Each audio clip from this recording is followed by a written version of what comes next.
Thomas and the Breakdown Train.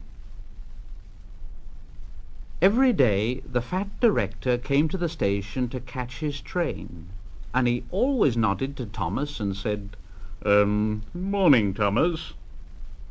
There were lots of trucks in the yard, and Thomas had to push and pull them into their right places. He worked hard. He knew now that he wasn't so clever as he'd thought, and he wanted to learn all about trucks so as to be a really useful engine. But on the siding, by themselves, were some trucks that Thomas was told he mustn't touch. There was a small coach, some flat trucks, and two queer things his driver called cranes. "That's the breakdown train, Thomas, and when there's an accident, the workmen get into the coach and the engine takes them quickly to help the hurt people and to clear and mend the line. The cranes are for lifting heavy things like engines and coaches and trucks." One day Thomas heard an engine whistling. "Help! Help!" And a goods train came rushing through very fast. "Help! Help!"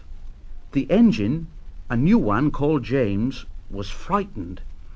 His brake blocks were on fire, and smoke and sparks streamed out on each side. "They're pushing me! They're pushing me! Those silly trucks are pushing me!" And the trucks just laughed. "Ha ha! Ha ha! Ba ba ba ba ba! Ha ha! Ba ba ba! Ha ha! Ba ba ba!" Poor James disappeared under the bridge, whistling for help. "Help! Help!"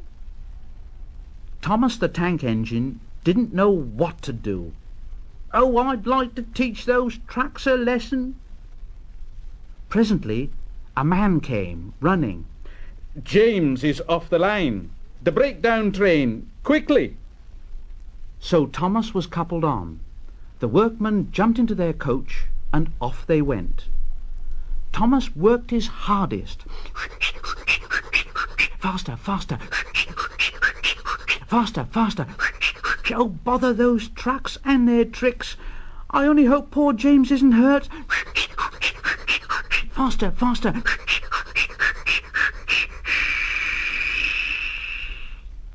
They found James and the trucks at a bend in the line.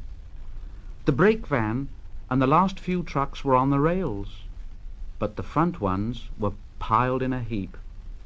James was in a field, with a cow looking at him, and his driver and fireman were feeling him all over to see if he was hurt. "Never mind, James. It wasn't your fault.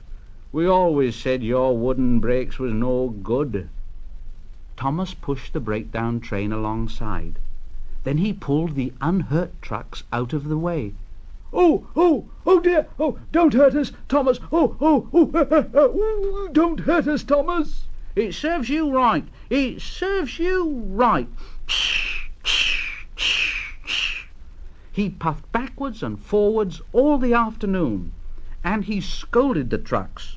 "This'll teach you a lesson! This'll teach you a lesson!" And the trucks answered in groany, creaky sort of voices, "Yes, it will. Oh, yes, it will. Oh, oh, oh." Then, when they put James back onto the rails, he tried to move, but he couldn't. So Thomas helped him back to the shed. The fat director was waiting anxiously for them.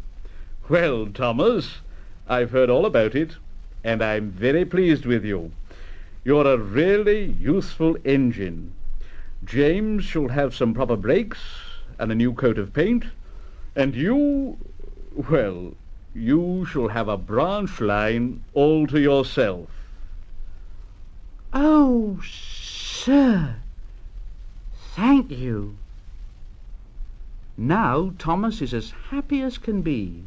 He has a branch line all to himself, and puffs proudly backwards and forwards with 2 coaches all day. He's never lonely, because there's always some engine to talk to at the junction. Edward and Henry stop there quite often and tell him the news. Gordon is always in a hurry and doesn't stop, but he never forgets to say to Thomas, and Thomas in return always whistles,